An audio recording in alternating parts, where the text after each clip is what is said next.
Buonasera e benvenuti, sono le 19:32 di oggi 7 agosto 2017, puntata del lunedì di Effetto Serra, oggi dedicata un po' al turismo, anzi parecchio al turismo, visto che comunque parliamo di un settore particolarmente delicato in generale per quello che è il volano di sviluppo dei vari territori. Ne parliamo oggi con Alessandro Pizzianti, che innanzitutto ringrazio per essere stato disponibile a questa chiacchierata. Di fatto, perché Alessandro è un tour operator di livello internazionale, insomma, una grande esperienza, oltre ad essere titolare di un'azienda che unisce tanti segmenti. Si chiama Eleven Travel and Group. Sicuramente ne avete sentito parlare, c'è il sito internet in giro, quindi si parla di turismo ad alti livelli e, ripeto, con tanti segmenti. Però oggi come oggi parlare di turismo, cosa significa? Cos'è il turismo? Oppure che cosa rende una meta più turistica di un'altra? Intanto grazie mille per l'invito, è un piacere scambiare insomma, delle chiacchiere soprattutto costruttive su un tema importante come il turismo.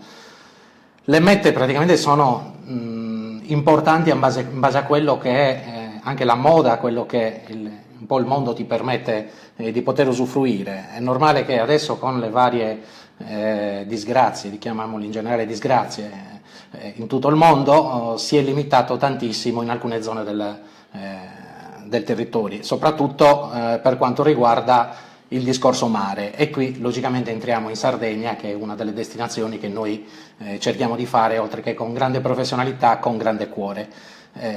Quello che più distingue logicamente è l'offerta che si trova sul territorio. Avremo modo poi di parlare logicamente di questo in maniera più specifica anche con il nostro brand di Welcome to Sardinia, che è un brand che si occupa della Sardegna e tutto quello che riguarda il discorso ricettivo turistico in Sardegna. Dicevamo, il turismo può variare a seconda di quelli che sono i segmenti, però è un dato di fatto uno dei brand, tra virgolette, uno dei maggiori, potremmo dire, segmenti ricettivi è il mare, il sole, e da questo punto di vista, insomma, la Sardegna sembrerebbe essere avvantaggiata. Sì, sicuramente. Io su questo tema sono abbastanza critico perché le polemiche sono sempre sui trasporti aerei, sui collegamenti, e si dà invece poca importanza a quella che è la formazione, la professionalità di chi deve svolgere queste attività in loco. Quindi io direi che l'offerta turistica è attrattiva soprattutto se sul posto c'è un prodotto valido, e questo è un esempio: Palma di Maiorca, Ibiza, eccetera eccetera. C'è un prodotto sul territorio valido, non hanno paura i tour operator e le compagnie aeree a mettere i voli qualora il prodotto sia valido. Con questo non voglio dire che Sardegna debba diventare Palma di Maiorca e Ibiza, ma semplicemente vorrei dire che servirebbe una formazione professionale più adeguata. C'è quindi una specie di terra libera, ecco, nel senso anche dal punto di vista del tour operating.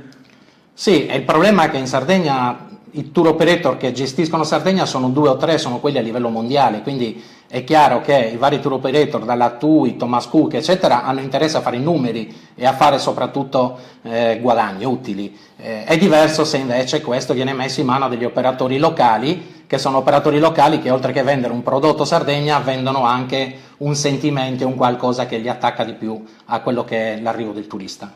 I tour operator come te si occupano ovviamente non solo del viaggio materialmente, ma di tutta una serie di servizi che vanno dall'inizio, cioè da quando in teoria l'utente, che può essere vacanziere o meno, perché ricordiamo che insomma fondamentalmente il tour operator accompagna anche chi viaggia per business, per lavoro, per affari, dal momento in cui ha l'idea di muoversi fino alla conclusione di fatto del soggiorno, no? Beh, io direi che molte volte si trascura, ma il momento più importante per un viaggio, e quindi sia per il turista che per noi che diamo servizi, è l'accoglienza. Quindi quello che è l'accoglienza è Welcome to Sardinia, che il nostro brand è nata con, diciamo così, lo slogan accoglienza di qualità, è quella proprio di non aver paura da parte dei tour operator e degli operatori ricettivi di accogliere i clienti, di spiegare cosa si può fare, di proporgli un prodotto che va non solo con il mare, ma va anche col discorso gastronomico, culturale, storico, eccetera eccetera. Quindi quello che io propongo soprattutto è accoglienza. Dall'accoglienza, dal contatto col cliente, logicamente arrivano poi tutte le conseguenze, la scelta dell'alloggio, dell'escursione, del noleggio dell'auto, eccetera eccetera. In un periodo di forte crisi economica come questo è importante più la qualità del servizio offerto o appunto della meta che si va a visitare, oppure potremmo dire la quantità, nel senso che ovviamente i voli low cost da questo punto di vista hanno abbattuto fortemente i prezzi dei vari soggiorni e delle varie mete vacanziere. Beh, direi che dovrebbe essere una via di mezzo fra la qualità e la quantità. Io anche sui discorsi low cost purtroppo vado controcorrente e sono molto critico, perché sapendo come funziona un aereo da 150 posti, so che 30 persone viaggeranno a 19 euro e gli ultimi 50 viaggeranno a 180 euro. Quindi è chiaro che io da operatore non posso condividere una politica di una low cost perché non posso programmarla, perché non posso logicamente fare un certo tipo di discorso che l'utente che ha avuto un volo a 20 euro sarà ben felice di fare. Si parla di mete vacanziere, ma non solo, anche perché dicevamo prima, non è sempre solo, perlomeno in Sardegna, si ha la fortuna di vivere in un clima, oggi vabbè agosto caldo, ma in generale anche in un periodo che va da marzo-aprile fino a settembre-ottobre, primaverile, comunque buon clima. Il discorso è cercare di trovare i cosiddetti altri tipi di turismi, passatemi questo termine poco italiano, faccio un esempio, il turismo religioso, il turismo congressuale, quello golfistico, perché ne abbiamo parlato qualche mese fa col presidente regionale della federazione golf. Insomma, ci sono tanti altri cosiddetti segmenti che possono essere intercettati. Come farlo se è fattibile, ecco. Beh, torniamo al discorso che ho detto prima, che tutto è fattibile se si crea un'offerta e un prodotto preparato per stare sul mercato. È chiaro che il golf in Sardegna, e penso che ne abbia parlato con Stefano Arricca, esatto, quindi non è pronto, ma Stefano può logicamente confermare questo, ma sicuramente ha una grande possibilità di sviluppo che bisogna sfruttare, così come altri tipi logicamente di turismo. Anche l'enogastronomico, che in Sardegna siamo veramente forti, non siamo in grado di creare un'offerta e stare sul mercato. Quindi tutti i mesi dell'anno, io direi che 10 mesi all'anno la Sardegna potrebbe lavorare, partendo dalla base che bisogna creare un prodotto sul territorio valido, e questo si fa solo cercando di unire gli operatori locali, cercando di avere un marchio unico presente sulle varie fiere, sui vari mercati internazionali, e soprattutto avere, ripeto, la parte commerciale valida e non solo andare a spendere soldi nelle fiere o un cataloghi eccetera, se poi dopo non vengono spiegati come devono essere proposti. Tu ti occupi ovviamente con Welcome to Sardinia ovviamente di cosiddetti incoming, cioè della gente che arriva in Sardegna, però essendo un tour operator che si occupa a livello internazionale ti occupi anche dei sardi che partono ovviamente. Ecco, è più difficile o comunque sia è più, non difficile, posso dire, è un lavoro un pochettino più complicato, più, diciamo, far arrivare il turista in Sardegna, convincerlo della bontà del prodotto, dell'accoglienza, della qualità, perché ormai le bellezze naturali non ce le toglie nessuno se le salvaguardiamo, o più cercare di, come posso dire, venire incontro al sardo che ha ovviamente delle aspettative, che magari vuole andare fuori. Penso ad esempio a mete come la Grecia, come la Croazia, che forse a livello di mare io non ci sono mai stato, ma magari non hanno molto da invidiare rispetto alla Sardegna. Sì, è chiaro che il sardo già vive di un mare bellissimo, quindi la concorrenza insomma è elevatissima. Uno sicuramente, un sardo non va a Palma di Mallorca per andare al mare o a Ibiza per andare al mare, è chiaro. Però l'offerta esistente sul mercato a livello mondiale è abbastanza importante, sia a livello di concorrenza a mare, e quindi per questo citerei la Grecia sicuramente, in grande sviluppo la Croazia, altre destinazioni, però i sardi sono dei buoni viaggiatori nonostante siamo pochi a livello di isola, di abitanti, però il sardo è un buon viaggiatore. Certo, adesso c'è la scoperta dei voli low cost che ti permette di fare il weekend con pochi soldi, e quindi c'è soprattutto questo problema per noi operatori, che si è frammentato il periodo delle vacanze, quindi uno anziché farsi 10 giorni si fa 3 weekend, ed è cambiato un po' il modo di viaggiare. Il modo di viaggiare è cambiato anche non solo del singolo viaggiatore, ma dicevamo, oltre ai vari segmenti di turismo, che abbiamo parlato di congressistica, di turismo religioso, eccetera, eccetera, poi ci sono dei particolari settori di viaggi, ad esempio il grosso evento, come può essere il concerto, oppure la partita di calcio, piuttosto che la partita di basket, insomma comunque l'evento che attira migliaia di persone, e anche in quei casi sia il singolo utente, ma anche la stessa troupe o la stessa squadra che deve viaggiare, si deve rivolgere per forza a un tour operator. Sì, noi a questo proposito, infatti, ormai 2 anni, abbiamo creato un brand separato, quindi un marchio ben ben chiaro che si chiama Musica e Vacanze, che francamente ci ha dato delle grandi soddisfazioni. Si è creato un'equipe di lavoro abbastanza importante, persone con esperienza. Abbiamo avuto la fortuna di essere il tour operator ufficiale dei Modà durante il concerto a Cagliari all'Arena Sant'Elia. Abbiamo seguito Emma Marrone durante tutte le tappe del tour in Italia.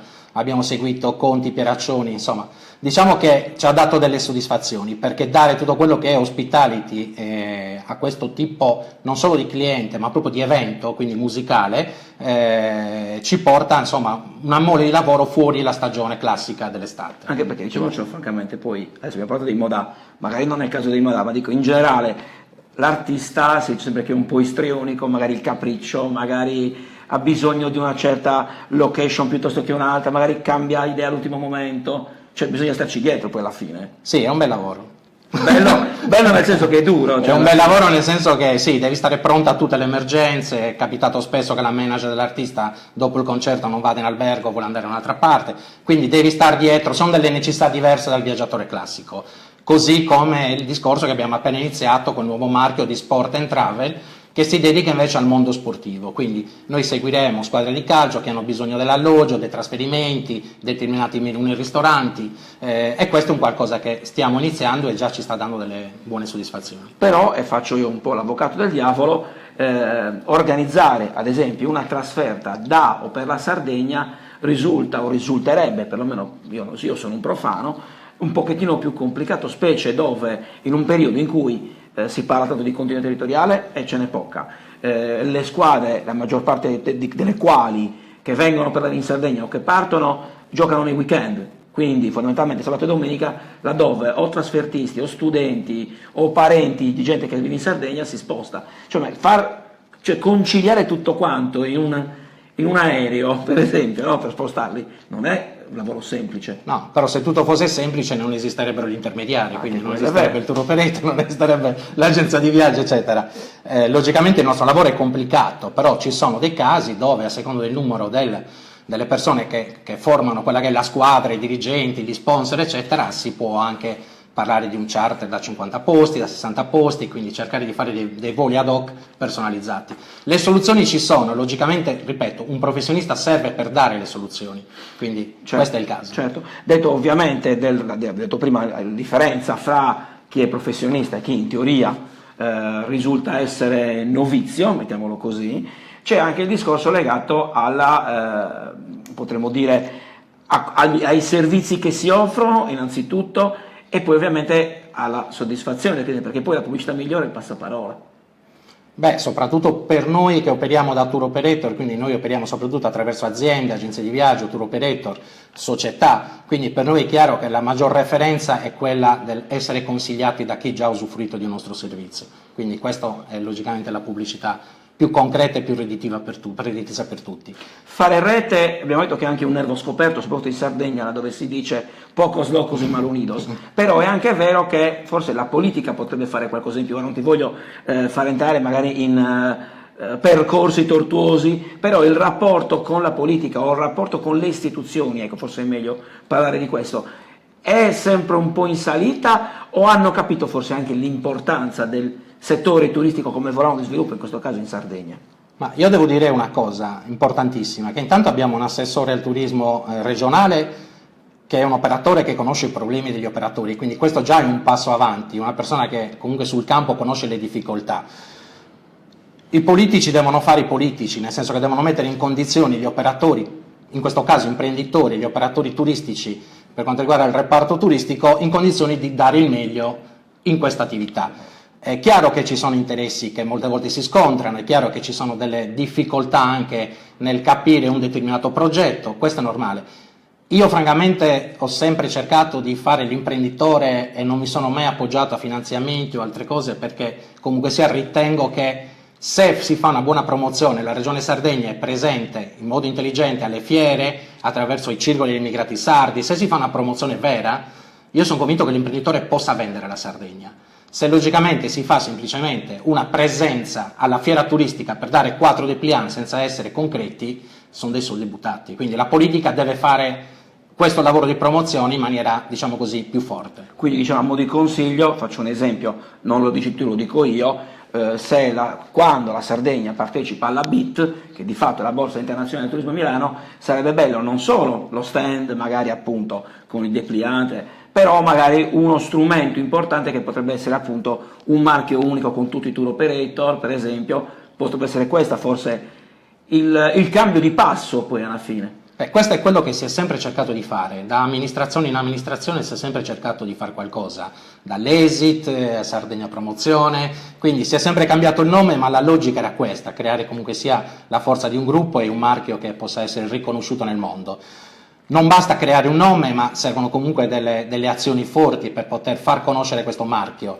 Io qui 2 anni fa, anzi 1 anno e mezzo fa, sono stato abbastanza critico con una scelta della regione di non stare dentro l'Enit nel promuovere in fiere importanti come Londra, Berlino e di avere uno stand separato come Regione Sardegna. Perché probabilmente non ci rendiamo conto che la Sardegna è conosciuta in Europa, ma se andiamo in Asia o andiamo in America, Sardegna non sanno neanche che in Italia. Quindi io direi che fondamentalmente Sardegna deve stare dentro Italia come ci sono tutte le regioni più importanti. Questa separazione di Regione Sardegna con uno stand indipendente, secondo me non porta, diciamo così, dei vantaggi alla promozione della stessa regione. Chiudiamo con un'ultima riflessione. Se Alessandro Pizzianti dovesse, partiamo dal presupposto che tu non fai il tour operator e inizi a farlo da domani, quindi un consiglio Alessandro Pizzianti lo dà ad Alessandro Pizzianti che inizia domani a fare il tour operator, che consiglio daresti, come poter lavorare e eventualmente quali errori non commettere? Beh, è troppo facile, visto che l'ho già fatto, poter rispondere. Sicuramente è un'attività che devi fare con un trasporto emozionale molto forte, perché è un'attività che ti porta a essere intanto curioso, perché viaggi, perché conosci, perché parli diverse lingue, e quindi è chiaro che alla base c'è la curiosità. Quindi mi porterebbe a iniziare questa attività soprattutto la curiosità e la voglia di imparare e di conoscere. Questo un po' è quello che poi mi ha portato a fare per oltre 20 anni questo lavoro qua. E mettersi magari in discussione, mettersi nei panni anche del cliente più capriccioso poi, perché abbiamo detto, poi alla fine devi anche soddisfare un po' le esigenze di chi si rivolge a te. I clienti capricciosi non mancheranno mai, come non mancano in nessun settore, dalla vendita dell'abbigliamento a qualsiasi altra attività, però ripeto, lì è la capacità del professionista, lì spetta a chi con un minimo di esperienza eccetera riesca veramente a gestire il cliente. Perfetto, allora io ringrazio tutti voi che vi siete collegati, che avete salutato, che nel frattempo avete assistito, avete ascoltato le parole di Alessandro Pizzianti, ricordiamo tour operator internazionale, titolare dell'azienda Ilarian Travel Group. Con lui ci rivedremo dopo l'estate, diciamo dei primi di settembre, apriremo una finestra, un appuntamento alla settimana con un altro ospite, lui farà diciamo da opinionista, cercheremo di capire quali sono come detto prima, i vari tipi di turismo, insomma i vari settori, con delle persone, con dei personaggi importanti, conosciuti soprattutto, e cercheremo di capire come si rapportano a questo mondo, perché il cantante piuttosto che il politico, piuttosto che l'uomo d'affari, piuttosto che la persona che viaggia anche semplicemente per diletto, ecco, cercheremo di capire, apriremo una sorta di finestra e speriamo di poterne capire qualcosa in più. Ripeto ancora grazie ad Alessandro, grazie a voi, vi chiedo di cliccare mi piace, di condividere, di far diventare virale questo video. Ci vediamo domani ore 19:30 per una nuova puntata di Effetto Serra. Buona serata a tutti, ciao!